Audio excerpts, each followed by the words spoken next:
François Bocandé. Mais aujourd'hui, si nous sommes là à Sindan, c'est pour les besoins du tournoi, de la deuxième édition du tournoi Ousmane Diaye compliqué. Hier, nous avons suivi les demi-finales. Il y a plus d'une semaine également, vous avez suivi les phases nationales à Ziguinchor.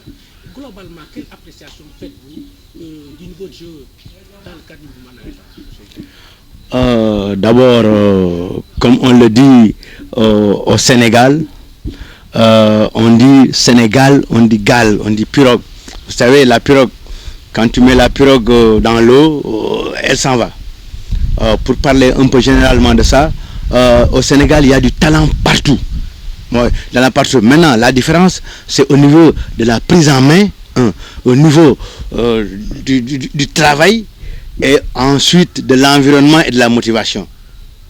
C'est ce qui fait la différence par rapport aux escaliers des catégories nationales, deuxième division, première division. Mais le talent est partout. Voilà, M. Ndiaye, Dembara Mata Ndiaye, la seule évocation du nom de Dembara Mata Ndiaye fait référence, comme je l'avais dit tantôt, à la belle époque du Casa Sport, la génération dorée. M.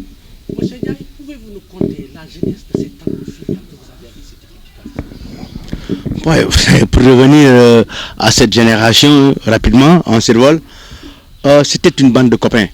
Je peux te dire qu'en 20 minutes, je peux dire même pas, en un quart d'heure, tu vas quelque part, tu pouvais retrouver tout le monde en même temps ensemble. Parce que c'était une bande de copains, presque même une famille. Ce qui faisait la force de ce groupe. Et aussi, on faisait un travail extraordinaire, supplémentaire. Nos aînés, par exemple, comme Ousmane, ils nous imposaient le travail matinal chaque jour. Et on était scolaires. On se levait très tôt, 6 h du matin, on faisait notre travail avant 7 h, et ensuite on allait à l'école. Ce qui faisait qu'on allait sport et études. Nous, on le faisait bien avant les autres. Et à l'époque, quand nous, on parlait quand ils nous parlaient de fighting match, et on disait que le fighting match, c'est se battre sur toutes les parcelles du terrain, ça faisait rire aux gens. Et aujourd'hui, le haut niveau, c'est ça. Oui. Voilà, M. Ndiaye aussi, vous étiez le capitaine de cette génération dorée qui a remporté la Coupe du Sénégal en 1979. Une génération qui a su susciter depuis cette figure régionaliste autour du label Casa. Aujourd'hui, une génération aussi au sein duquel il y avait de très fortes personnalités. Était-il difficile d'être le capitaine de cette équipe et le meneur d'homme de ce groupe-là? Pas tellement. Comme je te l'avais dit, une bande de copains, une famille, nos grands frères nous donnaient des conseils, Ousmane et d'autres, qui étaient derrière, qui nous poussaient, qui nous motivaient, ce qui faisait que c'était facile. Et les critiques, on les faisait ensemble, en bloc. Et chaque fois, quelqu'un qui ne respectait pas la loi du milieu, c'est-à-dire la discipline, on t'appelait à l'époque et on te critiquait. Je vais te donner une anecdote. Quand on devait jouer la finale, la Coupe du Sénégal, le 16e de finale contre le Djaldjob à Ziguinchor, l'année en 79, là on a gagné la Coupe du Sénégal. On s'est dit, rendez-vous à 10 h au CM actuellement CM Malik Fall.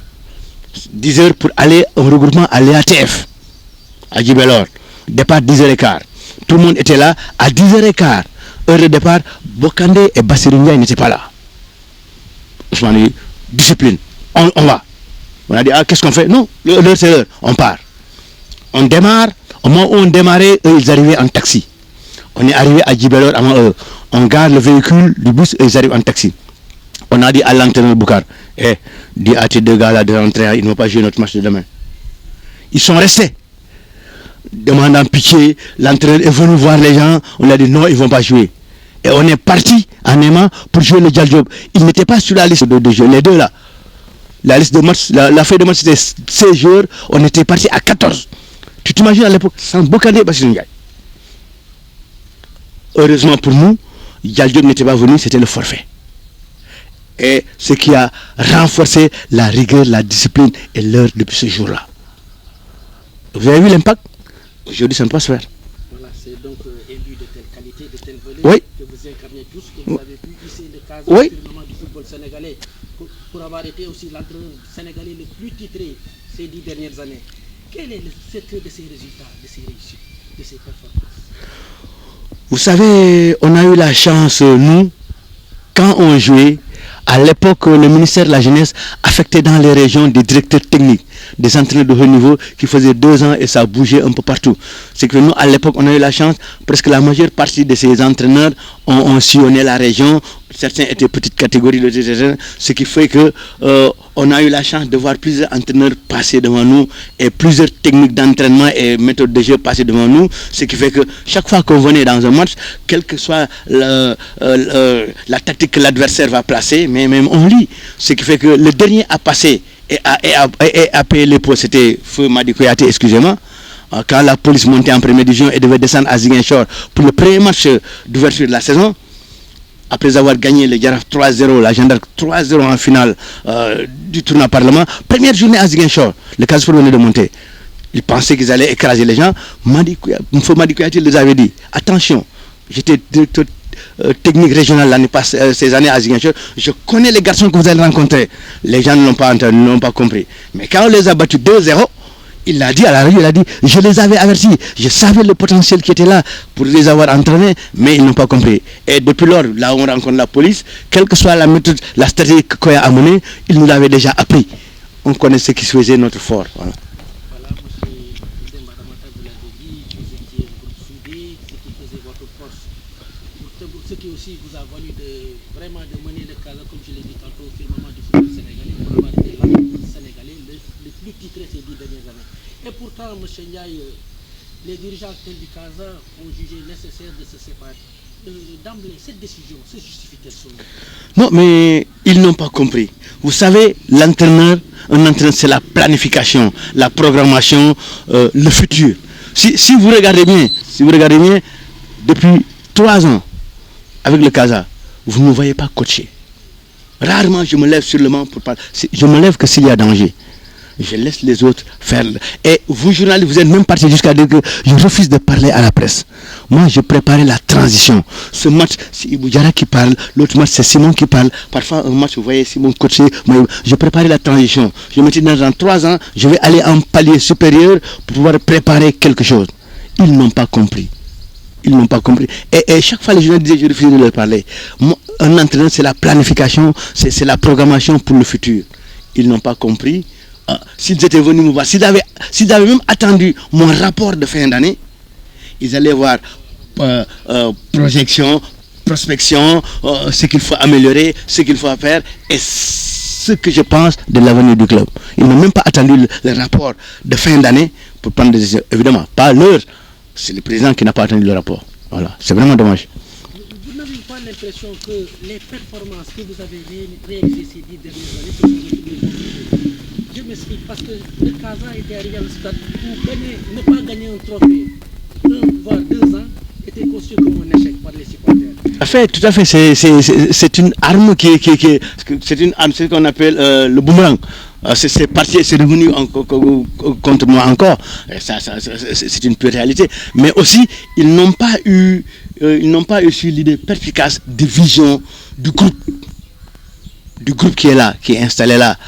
Vous savez, le soir de la finale, quand on a perdu, j'ai appelé les garçons, je leur ai dit, attention, le groupe qui a gagné les 3 trophées là, Coupe du Sénégal, Coupe de la Ligue, Championnat, le Stéphane Badji, était meilleur que vous. Mais, en 2009, ils ont perdu la finale du championnat. En 2008, contre la Douane, dans les arrêts de jeu, ils ont continué à travailler. En 2009, ils ont perdu la finale du championnat encore, après prolongation T2 contre la Linguère. Et en même temps, la finale de la Coupe de Ligue que les supporters ont boycotté. Une finale la même année. Mais, le comité de restait calme. Parce que Mohassé disait que ce sont les meilleurs qui arrivent en finale. Voilà ce que Mohassé disait. Ce sont les meilleurs qui arrivent en finale. Et l'année suivante, taf, Coupe de la Ligue. Parce qu'ils ne savent pas qu'un groupe nouveau a besoin de 3 ans pour grandir. Il doit perdre des matchs ensemble, gagner des matchs ensemble, connaître les erreurs et se rectifier. Et après, qu'est-ce qui s'est passé? Paf, 2010, Coupe de la Ligue, 2011, Coupe du Sénégal, 2012, championnat, 2013, vainqueur de champion, 2015, Coupe de la Ligue. Ils sont arrivés en mature. Or, la saison d'avant, 99% de l'équipe est parti. Il ne restait que 3 joueurs. Et maintenant, parmi ces 3 jours, il y a l'autre qui s'est cassé l'avant-bras. Pierre Benoît, il ne restait que Faustin et Dominique. Et le reste du groupe, personne de l'effectif du Casa qui a joué la finale n'a joué 10 matchs en première division. Non, je dis 5 matchs en première division. Je te dis 5 90 minutes d'affilée. 1, 2, 3, 4, 5. Je te dis, hein, 5 90 minutes d'affilée. 1, 2, 3, 4, 5. C'est des bouts de matchs qui jouent. Tu joues ce match 90 minutes, après tu reviens, le prochain match tu n'es pas performant, tu attends. Personne. Et si on prend la saison d'avant et la saison les 2 saisons là, jumelées, personne n'a joué 10 matchs 90 minutes. Aucun. Et quand il devait jouer la finale, avant la finale, après la demi-finale, je les ai appelés pour leur dire, vous là, vous tous, chacun est derrière et là, les agents vous suivent pour vous dire qu'on va vous amener, vous allez partir. Concentrez-vous sur votre niveau de jeu d'abord, avant de penser à aller jouer à aller être professionnel ailleurs. Je les ai dit, vous là, vous êtes là, tous les jours, personne n'a le niveau africain. Si nous, on gagnait la Coupe du Sénégal aujourd'hui pour aller en Afrique, nous n'avons pas le niveau africain. C'était entre nous, je le disais. Si on gagnait la Coupe d'Afrique aujourd'hui, on n'a pas le niveau africain. Je le dis, vous savez pourquoi? Je le dis, pour avoir le niveau africain, il faut 90 minutes pour avoir le niveau africain. Or, vous ne l'avez pas. Et vous prétendez le niveau professionnel. Vous n'avez pas 90 minutes. Et personne entre vous ici, parmi vous, n'a le niveau sénégalais parce que personne n'a 45-90 minutes, à part les 3 là. Est-ce que les autres, j'ai dit, Do, qui est là depuis que les Stéphane sont là, Pierre Benoît qui est là depuis que les Stéphane sont là, et Faustin qui était junior depuis que les Stéphane sont là. Je les dis, eux, ils sont près du niveau africain et ils ont le niveau sénégalais parce qu'ils ont quelque chose comme 40-90 minutes. Mais vous, j'ai dit, j'ai apostrophe un, junior, je le dis, junior, toi, tu as combien de matchs? Tu n'as qu'un seul 90 minutes. On dit, oui. Toi, Zal, à lui t'a appelé en équipe nationale, tu n'as même pas 10-90 minutes dans les jambes. Ligue 1. Et vous prétendez aller jouer au niveau européen? C'est pas parce que je suis contre vous. Mais quand je le dis, les gens pensent que je suis Aliou Badji. Toi, les gens, une superstar du Cap Skirring. Tu n'as même pas 20-90 minutes. Depuis 3 ans que tu es là. Je dis 24, tu ne fais que des bouts de match. Quand tu démarres un match, tu ne termines pas, on te sort. Quand tu viens en joker, tu n'as joué que 4-90 minutes. Plein Aliou. Et tu vas aller à Bordeaux, en Nantes quelque part. Parce que les gens vous suivent, les gens dans vos quartiers vous disent que vous êtes superstar. Moi, je veux votre réussite. Vous allez partir, mais vous allez revenir. Les tests, vous allez partir, vous allez revenir. Vous dites que je suis contre vous. Ok, on va en parler, il n'y a pas de problème. Et le temps, et laissez-moi donner raison. Vous avez raison. Parce qu'il ne faut pas que les gens se pressent d'aller. Il faut avoir le niveau. Parce que ceux qui sont là-bas, ça joue plus vite. Il y a la vitesse de jeu. Et aussi, mais disons, c'est pas la même chose. C'est pas la même chose. Mais quand tu le dis au garçon, quand tu mets le garçon sur le banc, tu lui dis de parler, d'attendre que tu le rectifies, vous, certains de vos collègues ne comprennent pas. Le Casa Sport, ce n'est pas une affaire de coin, une affaire de constat. C'est tout Ziguinchor. C'est la constellation de tous les bons jours, de tous les quartiers, de tous les ASC. Donc quand tu arrives au Casa Sport, c'est les meilleurs des meilleurs qui sont là. Et à partir de là, on fait une sélection des meilleurs des meilleurs. Quand tu ne vois pas le garçon de ton quartier, ne dis pas qu'on est contre lui. Non, c'est parce qu'il y a d'autres qui sont meilleurs que lui. Il y a une époque, quand nous on jouait, le Casa Sport, c'est beaucoup de Saint-Kiaba. C'est terminé. Les autres ne jouent pas. Non, c'est beaucoup de Saint-Kiaba. C'est les meilleurs là-bas. Mais si on prend les meilleurs là où ils sont. Comme le dit le sélectionneur Aliou Cissé, on ira chercher les meilleurs Sénégalais là où ils sont. Et nous aussi, on aura chercher les meilleurs joueurs pour le Casa Sport là où ils sont. Mais c'est dommage. Mais c'est dommage pour les gens, pour vos collègues qui ne comprennent pas. Je pense. Mais aussi, pour les joueurs là aussi, il faut qu'ils sachent que le professionnalisme, ce n'est pas un jeu de hasard, ce n'est pas du dé. S'il faut être meilleur, il faut avoir un vécu, il faut avoir du temps de jeu, il faut un nombre de 90 minutes dans les jambes pour pouvoir aller tenir. Si tu vas dans les tests là-bas, tu ne tiens pas la route. Tu tiens pas la route. Notre méthode de travail et la leur, mais leur méthode de travail, c'est plus rapide là-bas et plus rythmé. Mais disons, arrêtez. Voilà. À la lumière de ce que vous venez d'évoquer, n'avez-vous pas l'impression que vous étiez constamment sous pression? Aucunement sous pression. Vous savez, un entraîneur, c'est la pression qui nourrit l'entraîneur. Peut-être un entraîneur débutant, mais quelqu'un qui a fait plus de 20 ans, je pense que je ne pense pas que la pression puisse me perturber. Et chaque fois, j'étais incompris. Et au finish, le temps et les résultats me donnent raison. Voilà. Revenons à la gestion du club. Est-ce que l'engouement suscité autour de cette équipe, cette mobilisation des supporters autour de cette équipe, est-ce que cela reflète vraiment la dimension actuellement du Casa Sport? Une manière de vous demander est-ce que le Casa Sport est bien géré? Je dis, le Casa Sport, à l'instar des clubs sénégalais, à l'instar des clubs sénégalais, à l'instar du club sénégalais, ce n'est ni un problème de joueurs, encore moins un problème de techniciens, mais seulement un problème d'administratif. Et je l'ai toujours crié haut et fort partout. Je vais vous donner l'exemple. Les journalistes, on les forme, on les évalue. Le joueur, on le forme aux entraînements, on l'évalue le jour du match. L'arbitre, on le forme, on l'évalue et il y a des mises à niveau. Les entraîneurs, on les forme, on les évalue et il y a des mises à niveau, des séminaires de mise à niveau. Dites-moi où est-ce qu'on a formé les dirigeants? Où est-ce qu'on les a formés? Où est-ce qu'il y a une mise à niveau des dirigeants? Dites-moi où est-ce qu'on ça fait? C'est la problématique du football sénégalais et du football africain. Si vous prenez les doigts de ma main, il y en a 5. Il y a 2 qui tirent les 3. Or, c'est pas ça. C'est pas du tout ça. Et partout, c'est comme ça. Partout, c'est comme ça. C'est un problème inhérent au football africain et même au haut niveau. D'ailleurs, même, il y a un Français qu'on a demandé, mais quand on avait demandé à Antoine Bell, mais Antoine, mais quand est-ce que l'Afrique va gagner la Coupe du Monde là? Antoine Bell lui a dit, on a de très bons joueurs, on a de très bons entraîneurs, mais on n'a pas assez de bons dirigeants. Il a donné exemple, regardez, El Hadji Diouf, Eto'o, etc. Ils ont été formés chez eux. Et ils sont partis en Europe. Le couac, c'est quoi? Ce sont nos dirigeants. On n'en a pas assez. Assez. De haut niveau. Et tout est lié. Vous étiez envie vraiment de vous présenter comme un manager pour votre vécu au sein du Casa Sport. Oui. J'ai envie aussi de vous demander vos rapports avec vraiment les dirigeants du Casa Sport depuis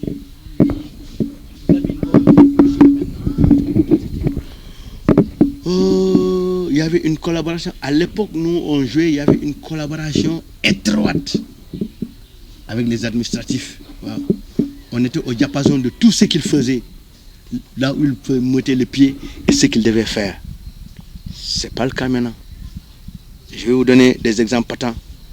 Comment moi, entraîneur du Casa Sport, je ne sais pas comment un joueur et capitaine d'équipe, Dominique Mendy, devait voyager la nuit de la finale à minuit pour aller être professionnel.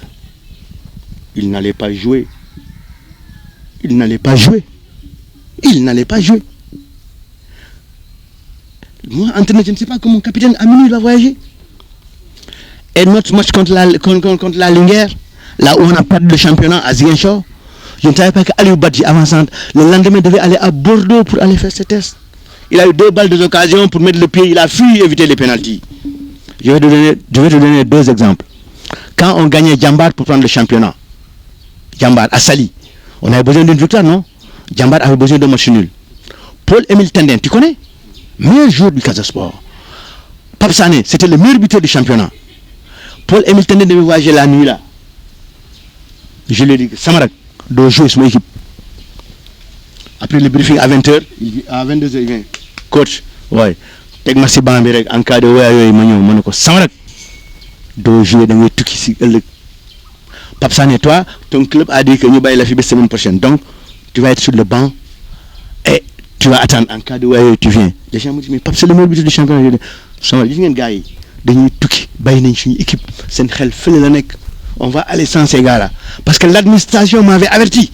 Je savais que Émile devait voyager la nuit là. Match contre Djambar. Émile n'a pas joué, il n'a même pas porté le maillot, il était dehors. Pape Sané, meilleur buteur du championnat, était sur le banc. On n'a pas gagné Djambar et le champion? Parce qu'il y a eu collaboration entre l'administration et l'entraîneur. Et la finale, là, je ne savais même pas que Dominique Mendy, mon capitaine, devait voyager la nuit, la nuit. Arrêtez. Il devait aller au Liban. Il a gagné la coupe, donc il n'est pas motivé. Sa carrière professionnelle. Comment un joueur peut aller faire le lendemain du match, tu ne le dis même pas aux entraîneurs? Il le classe. Il est de mettre le pied, Aliou Badji, il fouille le match contre la Linguère. Et c'est là où on a perdu le championnat contre la Linguère à Ziguinchor. 2 pénaltys, il a fui. Cette année, nous, on devait garder et le championnat et la coupe, on devait gagner les 2. Mais le ressort s'est coupé. Et on s'était dit, Et on s'était dit, clair, en début de saison, aucun joueur n'ira en test avant la fin du championnat. Ça, c'est le manager général Aliou Cissé qui l'a dit. C'est à la fin du championnat que les joueurs vont aller en test. Alors les gosses se défonçaient. Bang, bang, bang, bang, bang, bang, bang, bang, pour impressionner les managers qui suivaient. Et l'équipe commençait à rebondir. Vous avez bien vu comment on a cavalé, les agents couraient derrière les joueurs, les gosses savaient que les gens étaient derrière eux. Paf, on laisse Aliou Badji aller faire les tests. Et les autres, pourquoi Aliou est parti Mandéoma? Pourquoi qui Mandéoma? Pourquoi qui pas Man? Zal qui Aliou avait appelé en équipe nationale, il revient, il veut aller, on les boules. Paf, les ressources sont coupées partout. C'est voilà pourquoi on a perdu le championnat. La mayonnaise est brisée. Il y a eu de l'eau là-dedans. Voilà les conséquences. Revenons à la saison 2016, au terme de laquelle les dirigeants ont décidé de se séparer de vous. Si vous avez à tirer un bilan de cette saison, quel serait ce bilan? Bof, je vais dire que très positif.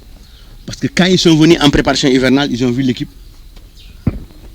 On a joué quelques matchs amicaux. Deuxième division, on vient, premier match, on perd contre Gorée. On va, deuxième match, avec Pelé, on perd. Contre Bourg, on revient, je dis, mais attendez, pour tout entraîneur, après 90 minutes, il peut sortir son groupe et savoir avec qui il peut partir. Mais certains de tes confrères n'ont pas compris ce que je dis, ou bien ils ne comprennent pas français. Ils disent que mon ennemi 90 minutes. Non. Je dis, chaque entraîneur, après 90 minutes match de compétition officielle, après 90 minutes, il connaît à peu près le groupe des joueurs qui veulent partir, sur qui il peut compter. Mais certains disent, non, 90 minutes. Non, c'est pas du tout ça. Ouais. Après 90 minutes, le groupe ressort, tu sais avec qui tu peux aller. Et après 2-4 minutes, le troisième match on a gagné, le quatrième on a gagné. Et on est parti. On est parti. On est parti. Et puis aussi, certains de vos confrères aussi, vous savez, le français est très compliqué.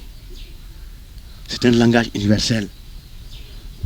Partout. Mais le droit a son code de langage. Le droit, les magistrats, ils ont comment parler. Les politiciens aussi, ils ont le langage. Nous aussi, le football aussi a son langage. Quand on parle de limogeage, on limoge quelqu'un qui est sous contrat. Moi, Demba Ramata, là où je pars partout dans le monde, je ne signe jamais 2 ans de contrat. Je signe 1 an en renouvelable en accord parti. Ça veut dire quoi? À la fin de la saison, si tu ne veux pas, on arrête. Si je ne veux pas, on arrête. À la fin de l'exercice. 1 an, partout où je pars. Même en Gambie, je n'ai jamais signé 2 ans, 3 ans. Non, 1 an. En accord parti. À la fin du travail, on évalue. Si tu ne veux pas, on arrête. Si je ne veux pas, on arrête. Donc, il n'y a pas de limogeage. On devait dire non-renouvellement de contrat. Non.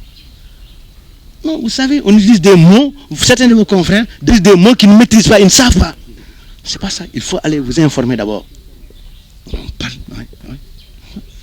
C'est pourquoi je dis que il ne faut pas utiliser les mots n'importe où. Le droit a son vocabulaire, le football a son partout. C'est comme ça, le politique aussi. Monsieur Demba Ramatonia, y a-t-il de quoi être optimiste quant à l'avenir du Casa Sport? Mais bien sûr, une zone, nous sommes dans une zone où la matière première y est. C'est-à-dire le talent. Je l'ai toujours dit. Les gens me disent là-bas, comment vous faites là? Chaque fois que y a le directeur technique qui me dit que mais vous là, on ne comprend pas.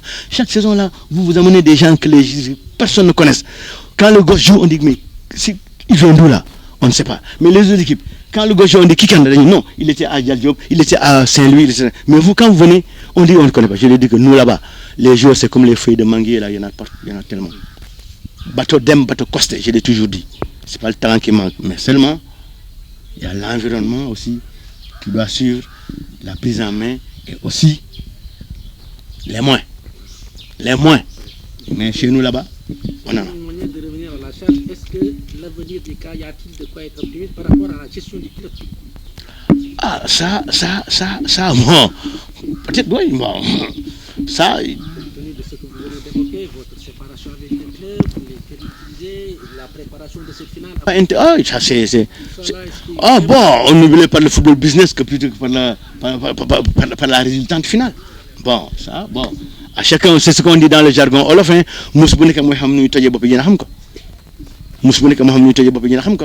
Bon, ceux qui sont là, ils savent comment ils gèrent. Bon, voilà. Mais voilà à peu près le couac de ce qui s'est passé. Mais c'est vraiment dommage. Et moi, j'ai toujours dit, toi, tu m'as poussé à faire, j'ai dit no comment. Quand les gens m'ont dit, mais comment après j'ai dit no comment. Passé le qui est passé, la vie continuera. Ça veut dire, il s'est passé ce qui s'est passé. Mais la vie continue. Et c'est sans regret et sans rancune. Moi, tout ce qu'on puisse me faire, je pardonne. Mais je n'oublie pas. Hein. Je pardonne, mais je n'oublie pas. Quelle que soit la faute que je pardonne, mais je n'oublie pas.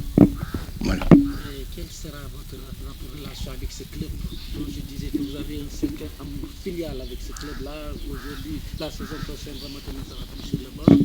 Comment comptez-vous vivre tout cela? Non, mais aucunement. Mais j'ai été ailleurs. Bon, ça, je ne sais pas. D'ailleurs, même bon, quand il en a, je te dis, quand il a parlé à la télévision le lendemain, j'ai été obligé d'éteindre mon portable. Ça, je te dis. Je n'étais pas comme ça. Toute la journée, j'ai éteint mon portable. Non, je les ai dit que, gars, calmez-vous. Djanga Bouneka amna alarba.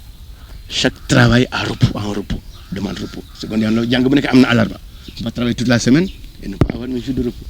Je dis que peut-être que c'est le moment où je dois me reposer encore un peu pour après rebondir.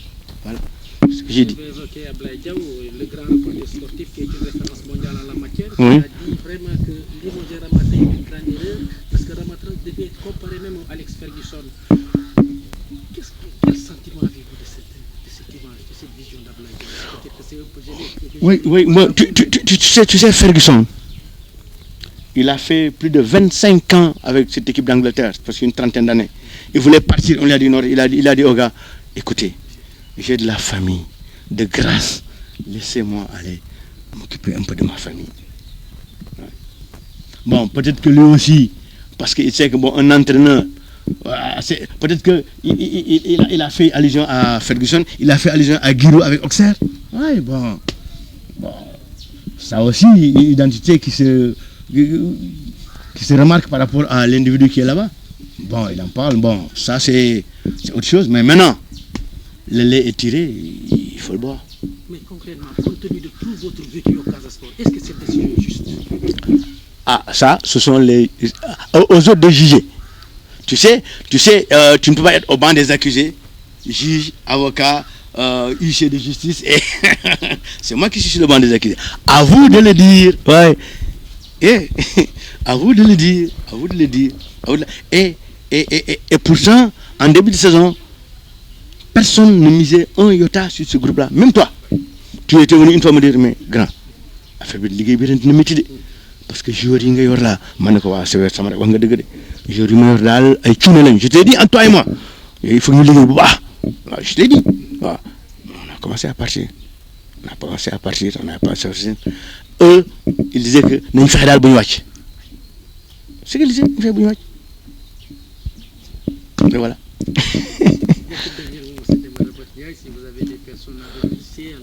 Non, tous les supporters et mes anciens coéquipiers, surtout. Ouais. Et j'ai eu des appels qui m'ont touché. Lamine Ndiaye m'a appelé du Congo. Locotte m'a appelé de France. Tu vois? Pour me dire leur étonnement. À la rigueur même, ils ont employé des mots déplacés. Ouais. Mais j'ai connu leur frustration. C'est très normal. Eux qui sont très loin de moi, ils ont pensé à ça. Vraiment, je les remercie. Okay. Et votre plus grand souvenir avant de terminer? Oui. Non. Lui, il nous a merdé là. Il nous réveillait là chaque fois 6 h du matin là pour faire le footing là. Hein? Lui, il n'était pas élève. Lui, il travaillait à Lonker là. Il travaillait. Nous, on était élèves. Hein? Mais chaque fois 6 h du matin, sama rek jóg leen ñu footing. Mais grand, ñun dañuy jàngi. Élève lañu mu ne waaw il faut ñu entraîner bala nga dem école. Mais dañuy dem école. Non, lii dafa am njëriñ. Waaw, c'est très important. Lui qui? Le gars qui est derrière moi là. Tu le connais pas? C'est compliqué. Hein? Il veut nous réveiller et on réveillait tous les gars, toute la bande et c'est lui qui était devant et on faisait les footings. Et je te dis, Et chaque fois on entrait à Demba Diop, ça je l'ai dit aujourd'hui, on venait prendre notre boîte de pharmacie pour visiter. Parce que les gens pensaient qu'on se dopait. Plusieurs fois, on l'a amené faire des crachats. Moi, plusieurs fois, on a pris mes urines, on a pris les urines de basse. Non, c'est pas non, non, si, je dis rien. Pour vérification, parce qu'on pense que peut-être que nous, on se dopait, il y a quelque chose qu'on prenait et que les autres ne prenaient pas. On prenait notre boîte de pharmacie, contrôle, chaque fois, je regarde. Parce que seulement, on disait que l'ASFA est l'équipe la plus près du Sénégal, militaire de Nichana. Mais quand ils nous ont eu 2-0 à Demba Diop, ils n'ont pas pu tenir. 2-0, rapidement, ils ont mis le terrain en boucan de non. Les militaires, quand ils avaient le Casa, mais ils ne dormaient pas. Et nous, c'est parce que c'était ça la résidence. On a compris après que, mais grand, voilà. Et depuis lors, et quand il est en France, et depuis lors, moi aussi, cette culture aussi, je l'ai continue avec les garçons. Et je leur impose ça. Et même les Stéphane Badji, ce que je leur imposais chaque fois. Lundi matin, mardi matin, mercredi matin, il faut travailler. Arrêtez. Jeudi et vendredi, allez entendre. Mais lundi, mardi et mercredi, 2 séances. Avant que le soleil ne se lève. Voilà. Et si Stéphane Badji, personne ne peut le maintenir au milieu du terrain, lui aussi il a suivi ça et c'est parti. C'était la leçon retenue, transmise d'école en école, génération en génération, et c'est passé. Oui. Merci.